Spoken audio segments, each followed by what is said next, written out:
Baik, mohon izin Pak Beni.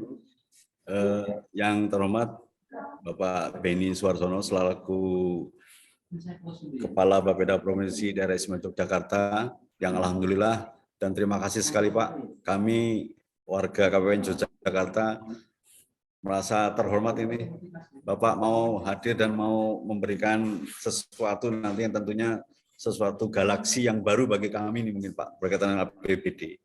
Kemudian yang saya hormati, ini ada Bu Arfi, Kepala Bidang PPA 2 Kanwil DJP-DIY yang sudah hadir, kemudian juga ada teman rekan-rekan dari Wates juga, kemudian yang berbahagia dan tetap sehat selalu Bapak Ibu para pegawai KPPN Jakarta yang siang ini alhamdulillah sudah siap untuk mengikuti FGD berkaitan dengan pengelolaan APBD seperti apa, baik penyusunan sampai dengan pertanggungjawabannya. Mungkin nanti Pak Beni lebih menjelaskan kulit-kulitnya saja ya Pak ya.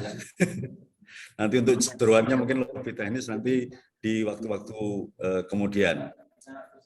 Bapak Ibu sekalian, ini satu kesempatan ya bagi kita dan saya sampaikan juga kepada Pak Beni bahwasan ini adalah salah satu penugasan Pak dari Bu Menteri Keuangan di mana fungsi kami yang biasanya sebagai kasir ini Pak ya, treasury, nah, sekarang ini harus jadi analisis gitu. Jadi pengamat gitu, sekaligus juga memberikan semacam following truth gitu. Jadi kita pengen sesuatu itu nanti berdampak bagi daerah seperti apa gitu. Tentunya ini bagi kami satu galaksi yang baru ini Pak, di mana kami harus banyak belajar dari Pak Beni ini berkaitan dengan penyusunan APBD di daerah istimewa Yogyakarta seperti apa. Sekali lagi kami harapkan ini bukan hanya untuk yang pertama kali ya Pak Beni ya, ini nanti mungkin ada kelanjutannya lagi berkaitan dengan pengelolaan APBD daerah istimewa Yogyakarta seperti apa. Mungkin itu pengantar dari kami Pak. Sebelumnya terima kasih sekali ini atas kehadiran Pak Beni memenuhi undangan kami, di mana Pak Beni saya tahu sibuknya luar biasa, nanti jam 3 ada rapat lagi. Terima kasih, saya kira demikian. Bila itu wassalamualaikum warahmatullahi wabarakatuh. Saya kembalikan kepada Bu Erna. Ya, terima kasih Pak Rizky atas sambutannya.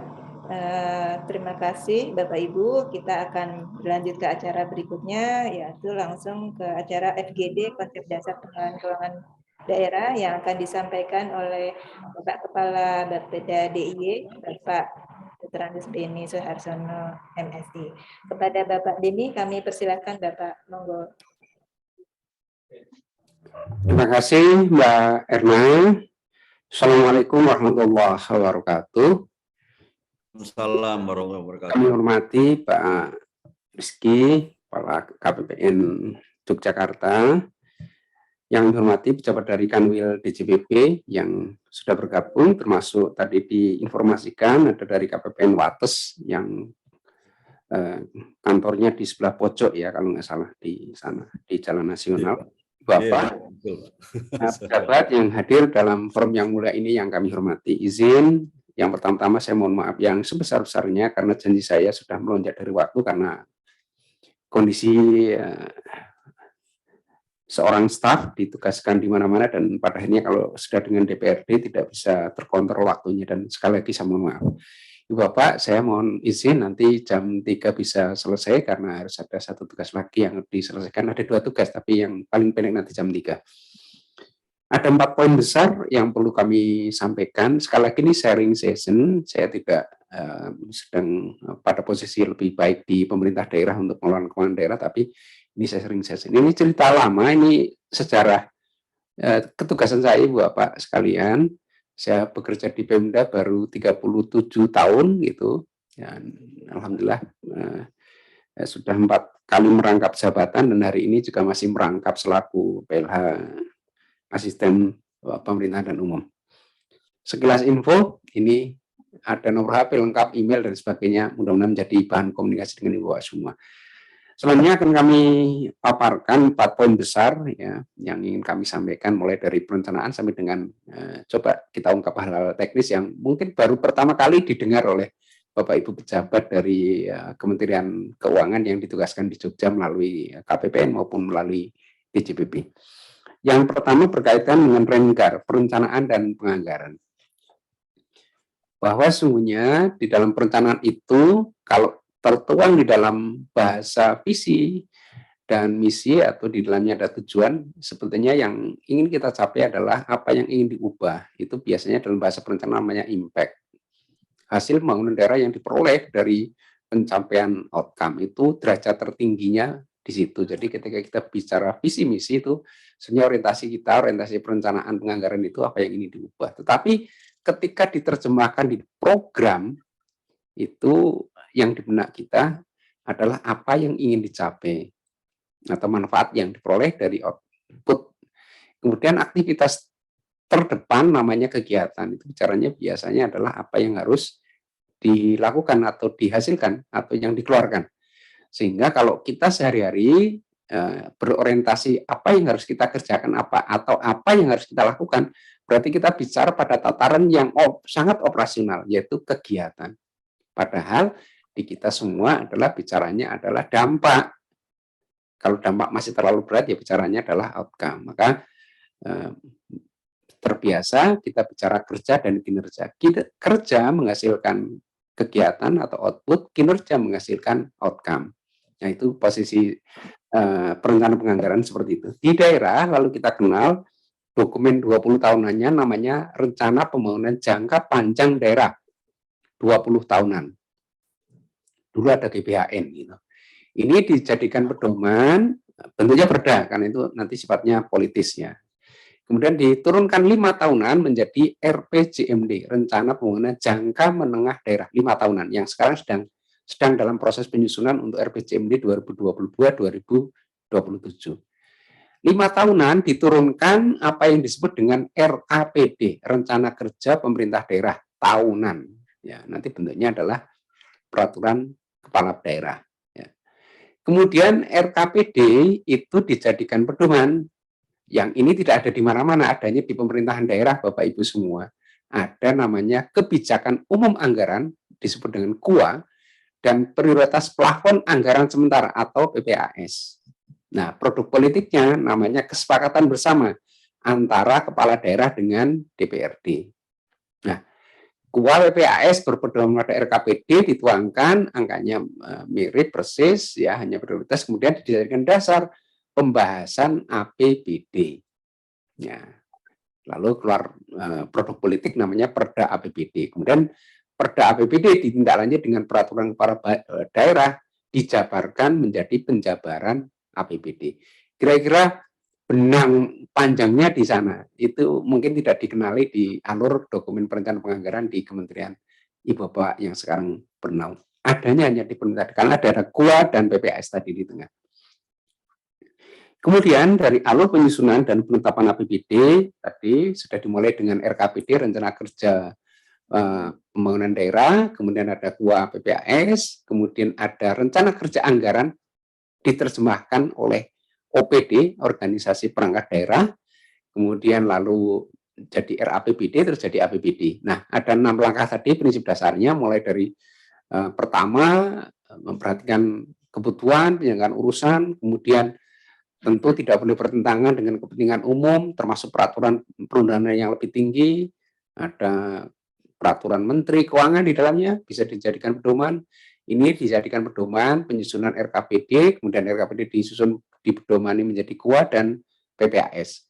Kemudian ini menjadi input untuk semua tahapan jadwal yang telah ditetapkan peraturan perundang-undangan itu dilakukan. Jadi bulan Januari harus melakukan apa terus sampai dengan 31 Desember tahun berjalan. Kemudian tentu kita memperhatikan tertib administrasi, efisiensi, dan seterusnya supaya rasa keadilan bisa dicapai. Nah, APBD itu merupakan dasar bagi pemerintah daerah untuk melakukan penerimaan dan pengeluaran daerah.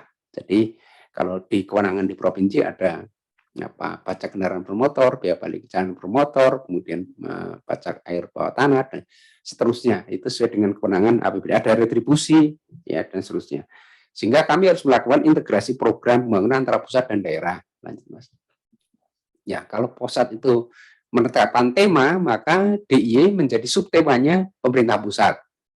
Kemudian kabupaten kota itu menjadi subtemanya provinsi. Kalau dibalik, ya, kabupaten kota adalah menyusun subtemanya provinsi, provinsi menyusun subtemanya tema pembangunan nasional. Sehingga harus sinkron karena kita tidak punya satu jalur namanya GBHN dulu kita kenal. Nah, padahal ada RPJMN, ya, kemudian ada tahunannya di pusat juga dibedah menjadi tahunan. Kami juga sama, ada RPJMD tahunannya dibedah menjadi tahunan. Supaya sasaran-sasarannya menjadi mandatori pemerintah pusat, itu bisa dilakukan di daerah. Contohnya adalah penanggulangan kemiskinan, penurunan angka stunting, mencegah gap Gini maupun Williamson, kemudian ICOR, kemudian PDRB dan seterusnya itu kan ada mandatori setiap tahun oleh pusat ke daerah. Ini dari sisi perencanaan penganggaran. Kemudian khusus dari keuangan daerah, Ibu Bapak, sebagaimana dituangkan dalam Peraturan Pemerintah Nomor 12 Tahun 2019 tentang keuangan daerah, sebenarnya adalah berkait semua hak dan kewajiban daerah dalam rangka penyelenggaraan pemerintahan daerah. Jadi yang menjadi hak dan kewajiban itu adalah untuk penyelenggaraan kemampuan daerah. Esensinya apa? Di dalam peningkatan pelayanan publik dan akuntabilitas. Karena apa? Harus dipertanggungjawabkan.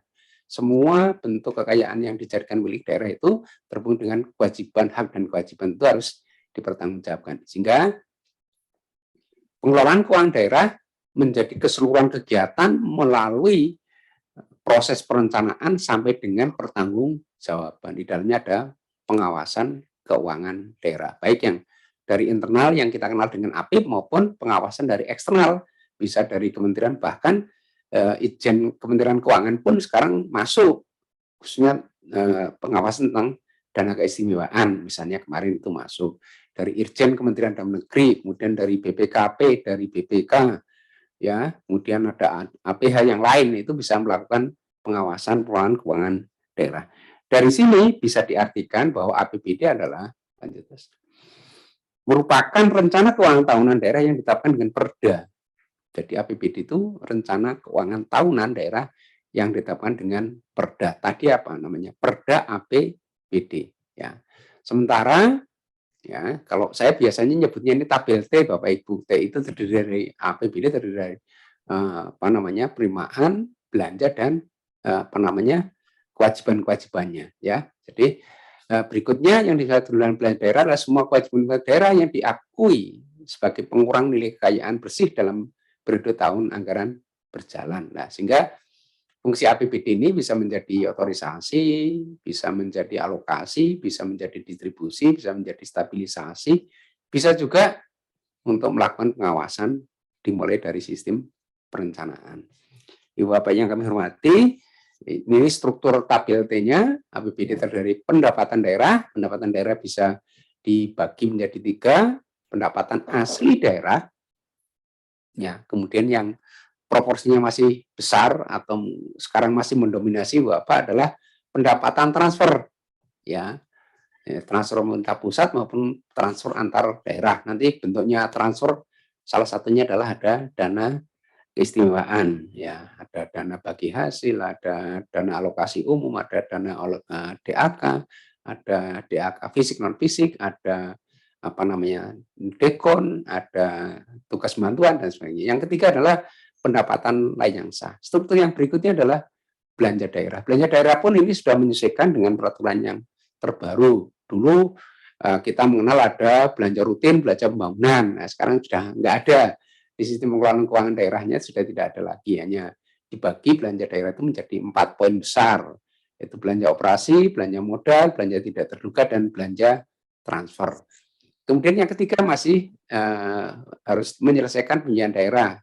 Penerimaan pembiayaan dan pengeluaran biasanya lebih sering pada di pengeluaran ini kaitannya dengan janji-janji daerah yang harus dicukupi melalui pengembalian hutang atau kewajiban terhadap kebutuhan daerah, misalnya tentang penyertaan modal dan seterusnya. Itu di pembiayaan muncul seperti itu. Nah, strukturnya tentang pokok pengelolaan keuangan daerah yang diatur di PP 12 2019, kalau yang dulu kita mengenal belanja tidak langsung, belanja langsung, ya ada belanja rutin, belanja pembangunan, ya belanja tidak langsungnya ya ada belanja pegawai, belanja barang jasa, belanja modal, kemudian belanja tidak langsungnya ada belanja pegawai yang biasanya kita mengenalnya adalah gaji dan tunjangan gitu ya, kemudian belanja bunga dan seterusnya. Yang baru kita menggunakan pola mengikuti pola klasifikasi yang tertuang di dalam PP 12 2019. Maka ada belanja operasi, di dalamnya kita kenal ada belanja pegawai, belanja barang dan jasa, belanja bunga, sampai dengan belanja bantuan sosial. Kemudian sekarang ada perintah belanja modal itu harus dikuatkan sampai dengan mendekati angka 40%, ya 40%. Ada belanja tanah, belanja peralatan mesin, belanja bangunan gedung, belanja jalan, gitu, belanja irigasi dan seterusnya ya. Kemudian belanja tidak terduga. Ya. Dulu ini namanya belanja-belanja yang posnya untuk mengisi kedaruratan ya, kedaruratan ya. Atau ada perintah yang lain yang ditetapkan di tengah proses pelaksanaan penganggaran, ada perintah yang lain ya, itu harus dicukupkan dengan belanja tidak terduga. Sementara belanja transfer itu kita kenal ada belanja bagi hasil, belanja bantuan keuangan ke Pemda lainnya, kemudian belanja bantuan keuangan ke desa. Ini tiga-tiganya ada semua di DIY ya. Misalnya kita memberikan bantuan ke Pemda lainnya, ke kabupaten kota, kemudian belanja keuangan yang kita kenal dengan bantuan keuangan khusus BKK sampai ke tingkat desa atau kelurahan. Ya, ini kita sekarang mengikuti norma Peraturan Pemerintah Nomor 12 Tahun 2019 menjadi 4 komponen tentang belanja daerah, ya belanja operasi, belanja modal, belanja tidak terduga, dan belanja transfer. Rinciannya masing-masing belanja sebagaimana terurei tadi kami sampaikan. Ibu Bapak yang kami hormati, berikutnya Bapak Ibu tentang perubahan klasifikasi, khususnya kalau tadi itu berkaitan dengan klasifikasi belanja dalam struktur APBD, sekarang adalah klasifikasi pendapatan. Ya, kalau tadi kan belanja, ada belanja. Sama Ibu Bapak, sebagaimana diketahui dari struktur besar tadi ya, pendapatan itu ada pendapatan asli daerah, ini wujudnya adalah pajak daerah. Kalau konkret sesuai dengan kewenangan daerah ada pajak kendaraan bermotor, pajak kendaraan balik kendaraan motor, dan sumber-sumber yang lain yang masuk kategori pajak daerah. Kemudian retribusi daerah, ya, kemudian hasil pengelolaan daerah yang bentuknya penyertaan modal, kemudian lain-lain yang sah. Sementara juga ada pendapatan dari dana transfer dari pemerintah pusat yang masih mendominasi pengelolaan keuangan daerah di DIY. Ya. Kemudian ada di dalamnya Bapak Ibu ada dana keistimewaan, itu ya, ada dana keistimewaan, kemudian ada dana desa, dana insentif daerah, ada dana pembangunan, gitu ya. Yang otsus kan DIY tidak ada. Kemudian pendapatan lain yang sah itu ada hibah, ada dana darurat, lain-lain yang sah. Ini saya sandingkan supaya kita sama-sama, dulu ada PP 58 2005 yang sudah diperbaiki atau diganti dengan PP 12 tahun 2019. Inilah Bapak Ibu lalu sedang diupayakan bahwa perubahan Peraturan Pemerintah Nomor 12 tahun 2019. Lanjut Mas. Misalnya fungsi pendidikan itu ya sekurang-kurangnya 20% dari APBD gitu ya. Kemudian minimal 10% dari total belanja daerah di luar gaji itu untuk anggaran kesehatan gitu. Kemudian infrastruktur dari dana transfer umum sebesar 25% gitu Bapak Ibu.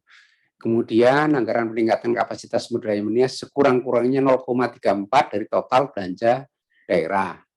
Kemudian alokasi anggaran untuk penguatan APIP sebesar 0,3% sampai dengan 0,9% dari total belanja daerah.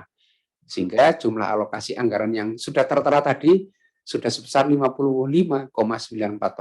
Jadi sebenarnya keberdayaan daerah itu sangat luar biasa, ketidakberdayaannya kalau ini sudah dialokasikan ya untuk pendidikan wajib 10. Kalau tidak, kita dievaluasi oleh Kementerian Dalam Negeri harus dicukupkan.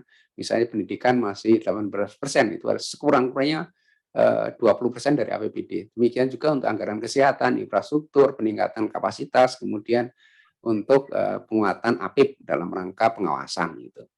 Ini alokasi yang sangat rigid yang sudah ditetapkan melalui pokok perubahan yang peraturan pemerintah yang terbaru pemerintah 12/2019. Sehingga yang ketiga berikutnya berkenaan dengan bagaimana evaluasi APBD untuk pengendalian anggaran. Kami dievaluasi oleh pemerintah pusat, yaitu oleh Kementerian Dalam Negeri. Beliau melakukan evaluasi atas rancangan Perda Provinsi tentang APBD. Jadi sebelum APBD ditetapkan mendapatkan register pengesahan harus dilakukan evaluasi. Salah satunya adalah upaya sinkronisasi dan tadi belanja-belanja yang sudah dimandatkan di perubahan PP 12 tahun 2019 itu harus terpenuhi oleh daerah. Gitu. Jadi misalnya dicek apakah biaya pendidikannya atau belanja pendidikannya sudah sesuai dengan ketentuan, kesehatan sesuai dengan ketentuan, APIP sesuai dengan ketentuan, kemudian infrastruktur sesuai dengan ketentuan itu dievaluasi oleh Kementerian Dalam Negeri dan kesesuaiannya dengan RPJMN. Tadi ada mandatori dari pusat misalnya soal enggak, alokasi anggaran untuk kemiskinan, ada enggak alokasi anggaran untuk penurunan stunting, ada enggak pengurangan atau menghilangkan miskin ekstrim itu dievaluasi oleh Kementerian Dalam Negeri. Ketika mengevaluasi itu terdiri dari kementerian dan lembaga yang dikoordinir oleh Kementerian Dalam Negeri. Nah, posisi provinsi sebagai wakil pemerintah pusat di daerah itu melakukan evaluasi terhadap APBD kabupaten kota. Setelah dievaluasi oleh gubernur sebagai wakil pemerintah pusat, maka Perda APBD dikonsultasikan. Dulu tidak ada, sekarang wajib dikonsultasikan ke Menteri Dalam Negeri. Sekaligus berkoordinasi dengan kementeriannya Bapak di Kementerian Keuangan. Ini langkah baru akibat perubahan yang termuat, substansi yang termuat di dalam PP 12 tahun 2019. Jadi ternyata Bapak Ibu kami selalu dievaluasi oleh Kementerian Keuangan itu. Tadi berkaitan dengan alokasi-alokasi yang dimandatkan yang bentuknya mandatori. Agar lalu ini dampaknya sangat serius Bapak Ibu. Jadi kalau misalnya kami dari hasil evaluasi tidak menindaklanjuti, maka Menteri Dalam Negeri mengusulkan kepada Menteri Keuangan untuk melakukan penundaan atau pemotongan dana transfer umum. Jadi kalau atas rekomendasi Menteri Dalam Negeri tadi rekomendasinya kami tidak lanjuti, maka Menteri Dalam Negeri mengusulkan kepada kementeriannya Bapak Ibu sekalian bahwa ditunda atau dipotong dana transfernya. Ya, demikian juga ketika kami melakukan evaluasi terhadap kabupaten kota, maka gubernur mengusulkan kepada Menteri Dalam Negeri, yang selanjutnya Menteri Dalam Negeri mengusulkan kepada Menteri Keuangan untuk melakukan penundaan dan atau pemotongan dana transfer. Sama ya posisinya jadinya. Semuanya menunggu keputusan Menteri Keuangan. Berikutnya poin keempat berkaitan dengan TPP. Kalau di kami Bapak Ibu, kalau di Bapak sudah dengan tunjangan kinerja nih Bapak Ibu ya, karena kami belum memenuhi seperangkat yang apa yang disebut dengan tunkin ya, sementara kami masih dengan tunjangan perbaikan penghasilan kepada pegawai. Ya, kami penghasilannya memang masih diperbaiki Bapak Ibu. Nah, sementara Bapak Ibu sudah tunjangan kinerja ya, kami masih tertinggal sangat jauh ya. Pemerintah daerah ya dapat memberikan TPP kepada ASN ya atas persetujuan DPRD. Tadi APBD-nya kan harus disetujui bersama dengan DPRD. Nah, angka usulan terhadap pemberian TPP itu sudah ada di APBD. DPRD setuju atau tidak, maka harus melalui persetujuan DPRD. Kemudian ditetapkan dengan perkada berpedoman pada PP tentang pengelolaan keuangan PP 12 tahun 2019. Kemudian dalam hal belum ada PP, kepala daerah dapat memberikan TP asing setelah mendapatkan setujuan dari Menteri Dalam Negeri. Semua pengelolaan keuangan daerah itu memang harus mendapatkan persetujuan dari kementerian kami, yaitu Kementerian Dalam Negeri, Bapak Ibu. Tadi evaluasi pun oleh Kementerian Dalam Negeri. Gitu. Sehingga persetujuan Menteri Dalam Negeri itu mendapatkan pertimbangan Kementerian Keuangan. Jadi sebenarnya sudah jadi satu, Bapak. Tadi kalau Bapak ngerti kok ada pergeseran relasi ketugasan itu sudah kami lakukan di daerah gitu. Sehingga kalau ini untuk mendatangkan tema yang tidak sesuai, maka Menteri Keuangan melakukan penundaan dan atau pemotongan dana transfer umum ini atas usul Menteri Dalam Negeri ya. Dan ini ada kriteria pemberian TPP ASN, ada 6 kriteria.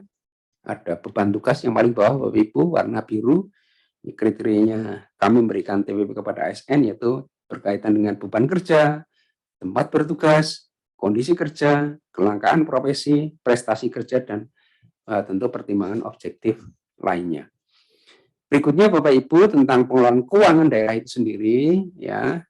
Jadi kepala daerah kan pemegang kekuasaan dana APBD dilaksanakan oleh kepala daerah melimpahkan sebagian seluruh kekuasaannya yang berupa mulai perencanaan sampai dengan pertanggungjawaban dan pengawasan keuangan kepada daerah, kepada perangkat daerah. Bapak Ibu mengenalnya dinas, badan, dan biro atau kantor. Itu. Sekarang tidak ada kantor, namanya badan ya, dinas, badan, dan biro. Gitu.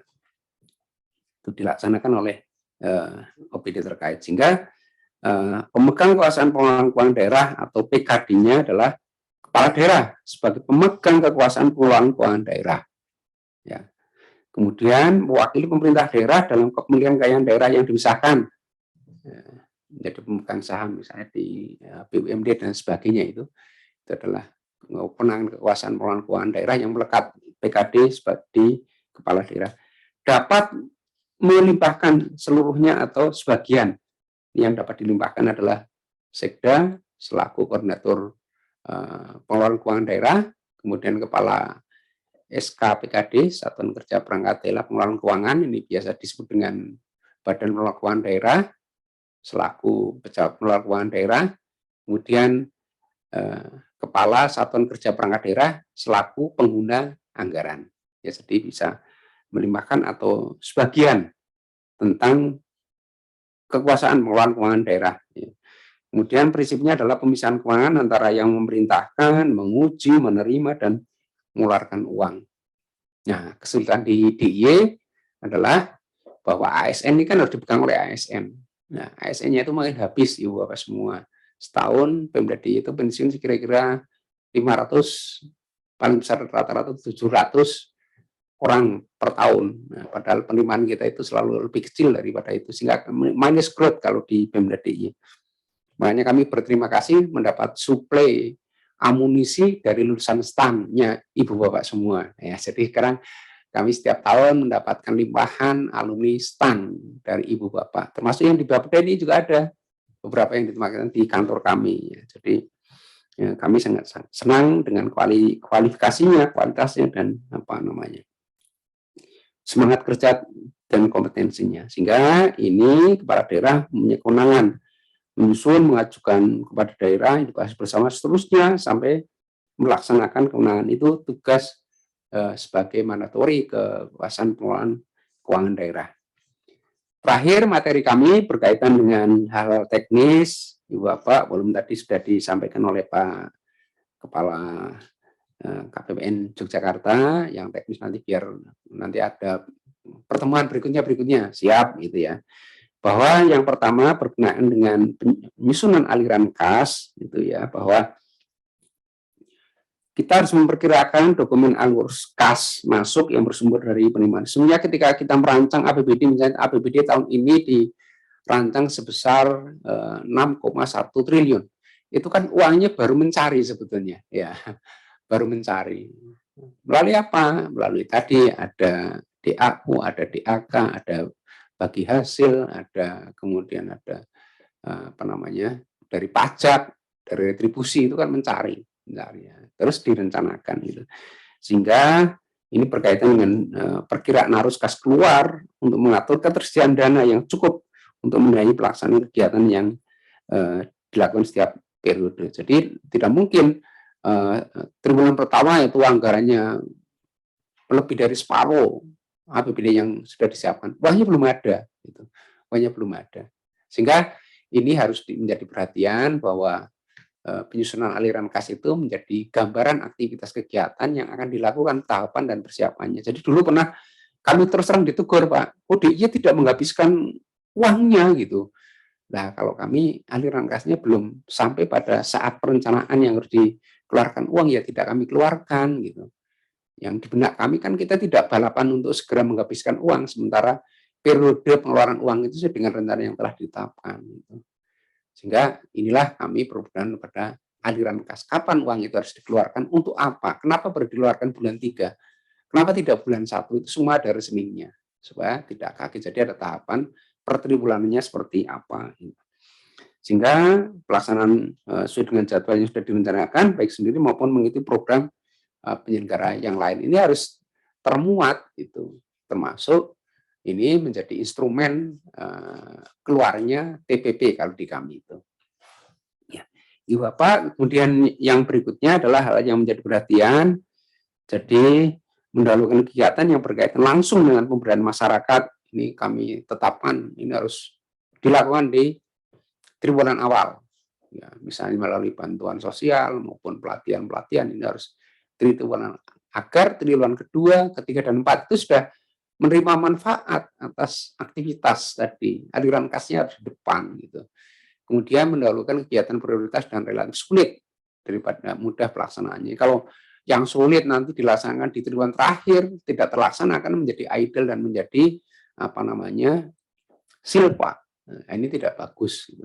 Ya, kemudian kami mendahulukan kegiatan yang proses pengadaannya agar segera menggerakkan roda perekonomian. Jadi pengadaan barang dan jasa kita gelontorkan, kita minta dilakukan triwulan awal, gitu, supaya lalu menerima manfaatnya lebih panjang. Mulai setidaknya triwulan kedua, ketiga itu sudah bisa menerima manfaat. Kalau itu proyek besar ya paling tidak triwulan keempat itu sudah kelihatan fisiknya, lalu bisa dimanfaatkan pada posisi di triwulan keempat.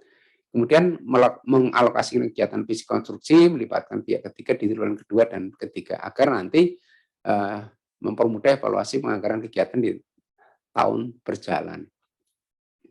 Kami meletakkan hasil efisiensi pembahasan dokumen pelaksanaan anggaran itu biasanya di triwulan keempat, agar tidak mengganggu proses penyediaan dana dan dapat diperlukan pada saat perubahan penganggaran. Kami perubahan penganggaran biasanya bulan Oktober atau setelah diaudit oleh BPK.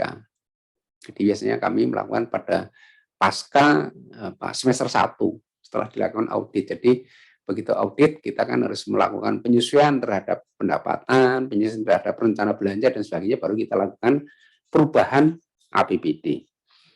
Yang kedua, kalau tadi soal penganggaran, kalau yang kedua adalah soal bagaimana kami memanage barang persediaan di dalam satuan kerja perangkat daerah. Jadi sistem pengelolaan barang persediaan digunakan untuk pengendalian dan pengawasan terhadap pengelolaan barang. Jadi tidak lagi kalau dulu kita jor-joran kegiatan apapun mesti bisa beli flash disk gitu misalnya begitu.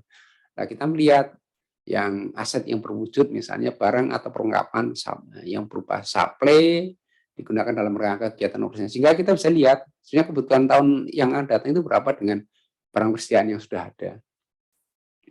Kemudian barang atau perlengkapan yang bentuknya supply yang digunakan dalam proses produksi, ini kan harus disediakan. Misalnya akhir tahun kita tidak boleh barang persediaan itu habis, karena begitu 1 Januari proses produksi terus harus ada, itu harus tersedia itu. Nah, ini menjadi perhitungan kami di dalam neraca keuangan dan neraca barang gitu. Ya, kemudian barang dalam proses produksi untuk dijual atau diserahkan kepada masyarakat. Ya, ini pengelolaan barang persediaan selalu harus ada. Kemudian barang yang disimpan untuk dijual dan diserahkan kepada masyarakat dalam rangka kegiatan pemerintahan. Yang berikutnya Bapak Ibu, pengelolaan hibah dan bantuan sosial, ini berpedoman pada Peraturan Menteri Dalam Negeri 123 tahun 2018 yang sudah dilakukan perubahan keempat, dulu diatur dengan Permendagri 32 tahun 2011 tentang pedoman pemberian hibah dan bantuan sosial bersumber dari APBD.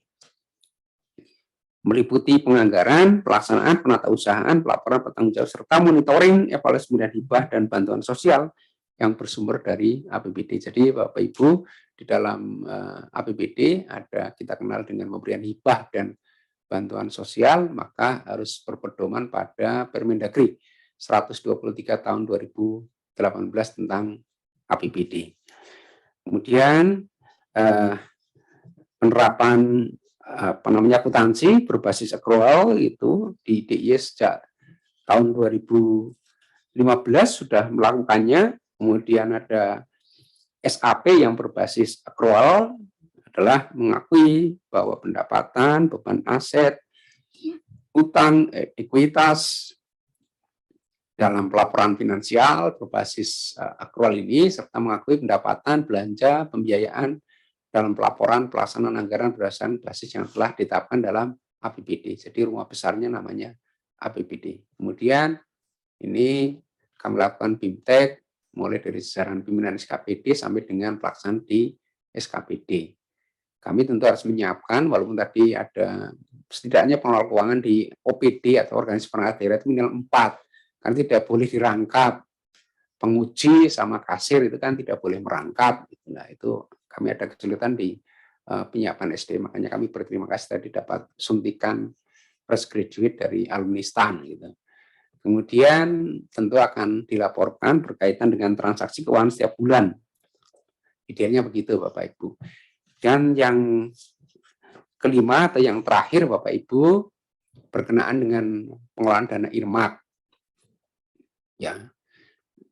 Dana IRMAK itu mulai dari perencanaan sampai pelaporan itu sudah diatur oleh pemberi anggaran. Jadi saya sampaikan termasuk di dalamnya adalah dana keistimewaan ini IRMAK kalau menurut saya, karena mulai dari perencanaannya saya dengan pelaporan itu diatur dengan peraturan Menteri Keuangan Pak ini. Jadi kami mengikuti notasi dasar IRMAK gitu. Kemudian tata cara penyusunan transfer ini diatur tersendiri. Ya. Kemudian menjadi perhitungan transfer berikutnya. Ini contohnya DAIS, Pak. Jadi kalau ditransfer ya, tidak terserap semua, hanya terserap 95% misalnya. Lah 5%-nya itu menjadi perhitungan dana transfer berikutnya. Makanya ini menjadi sangat ketat soal dana transfer yang melalui IRMAK. Saya kira ini yang dapat kami sampaikan, Mbak Erna, Ibu Bapak semua, Pak Kepala, Ibu Bapak pejabat dari DJP dan peserta pejabat struktural dari KPN, baik di Wates maupun di Yogyakarta. Sekilas, Bapak Ibu, konsep dasar pengelolaan keuangan daerah, sebagaimana kami sampaikan. Kurang lebihnya mohon dimaafkan, kami kembalikan ke moderator. Assalamualaikum warahmatullahi wabarakatuh. Waalaikumsalam warahmatullahi wabarakatuh. Terima kasih Bapak Beni Suharsono atas pemaparan materinya.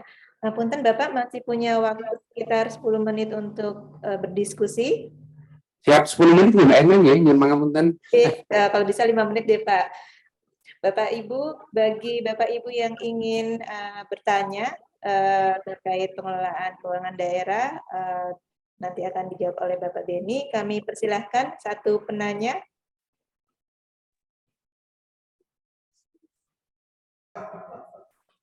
Bu Arfi, mungkin Bu Arfi dari Kanwil mau bertanya, Bu. Silakan Bu Arfi. Selaku Alko ini, Alko Provinsi DIY ini. Ini Pak Kabit PPA 2 nih Pak, selaku tim RCA. Silakan Bu. Bapak, Ibu silakan. Pak Beni atas pencerahannya, saya jadi tahu. Tadi banyak disinggung terkait dana IS nih Pak Beni ya. Saya ingin tahu aja nih Pak, mengingat dana IS itu kan kalau didasarkan undang-undang DAIS itu kan hanya 5 urusan ya Pak ya. Nah, tadi Pak Beni ngendika bahwasanya itu juga ada IRMAK dari pemberi transfer. Dalam hal ini mungkin Kementerian Keuangan ya Pak ya. Nah, apakah ada perubahan ya Pak untuk tahun 2023 ini terkait dengan penggunaan dana IS? Tapi saya kira kan tidak keluar dari 5 urusan itu ya.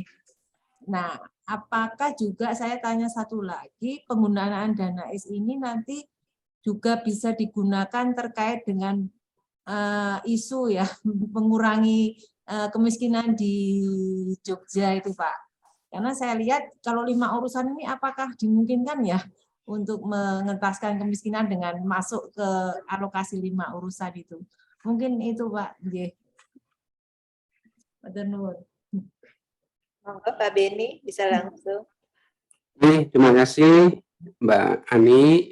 Ya, jadi luar biasa. Setiap hari saya lewat kantornya Mbak Erni ini di Jalan Solo gitu, karena saya tinggal di kawasan gitu.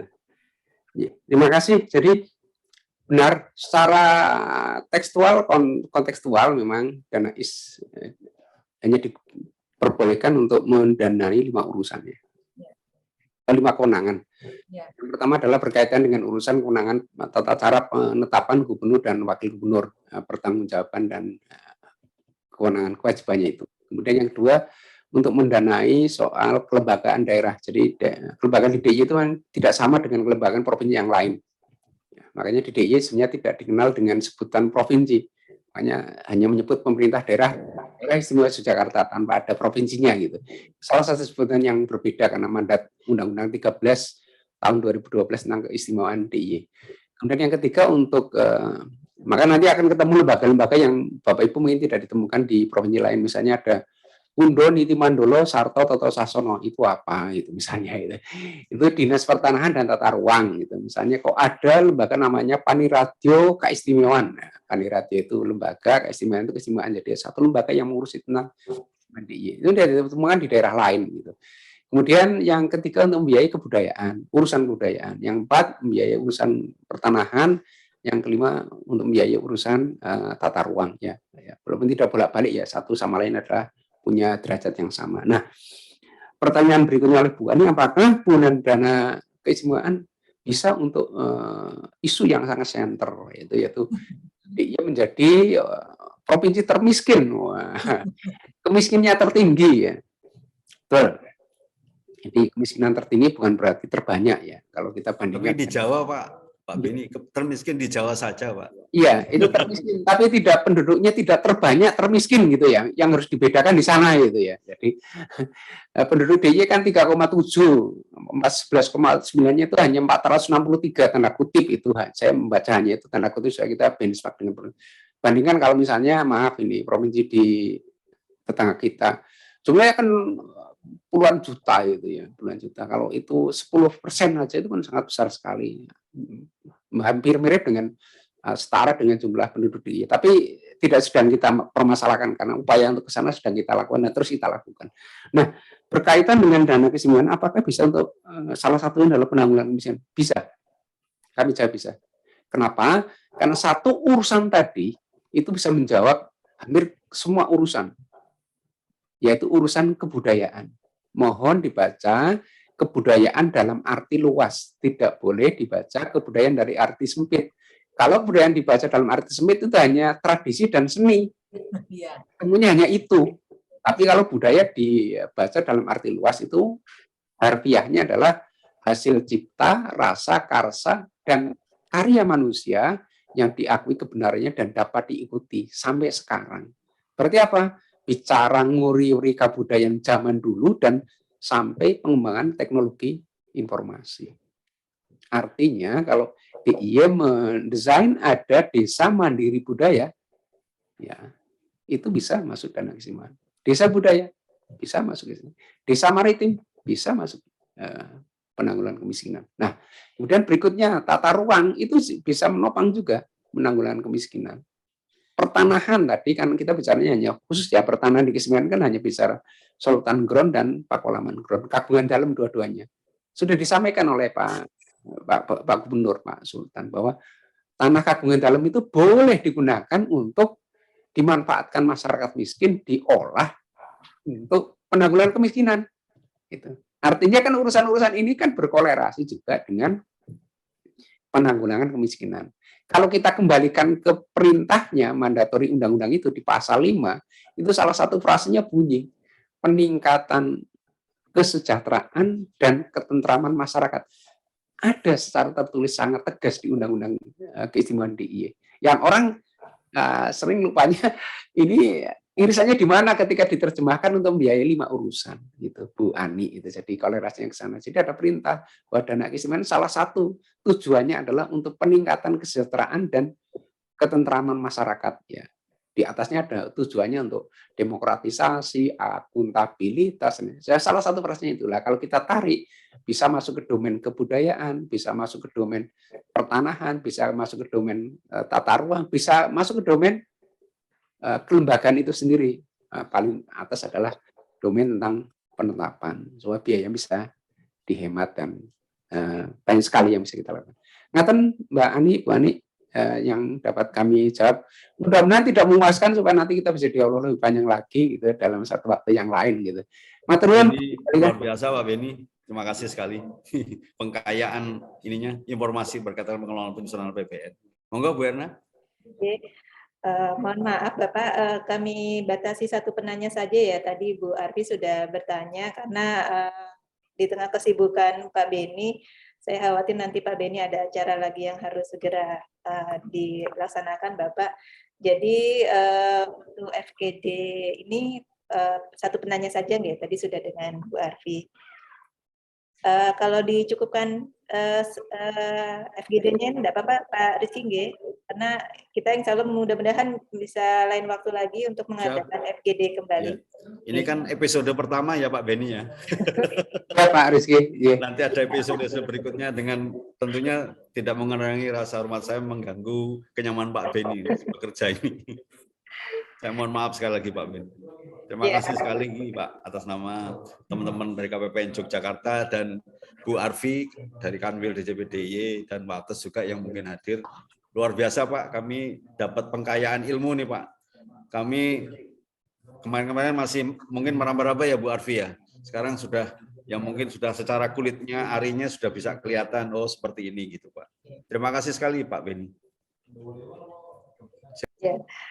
Baik Bapak Ibu, sebelumnya kami ucapkan terima kasih kepada Bapak Beni Suharsono atas sharing ilmunya Bapak di tengah kesibukan Bapak masih meluangkan waktu buat kami untuk mengisi materi FGD pengelolaan keuangan daerah. Sangat bermanfaat bagi kami semua Bapak. Kami tidak bisa membalas kebaikan Bapak, semoga Allah SWT membalas kebaikan Bapak Beni. Baik Bapak Ibu, acara FGD untuk session episode 1 ini telah selesai. Kami mengucapkan terima kasih banyak kepada Bapak Ibu semua dan kami mohon maaf dalam penyelenggaraan FGD ini mungkin masih banyak kekurangan. Kami mohon maaf dan mohon bisa dimaafkan oleh Bapak Ibu semua. Baik Bapak Ibu, karena acara sudah selesai, monggo kembali kita dapat bekerja melaksanakan tugasnya. Terima kasih Pak Beni. Sekali lagi Terima kasih banyak Pak Bu Arfi. Beni.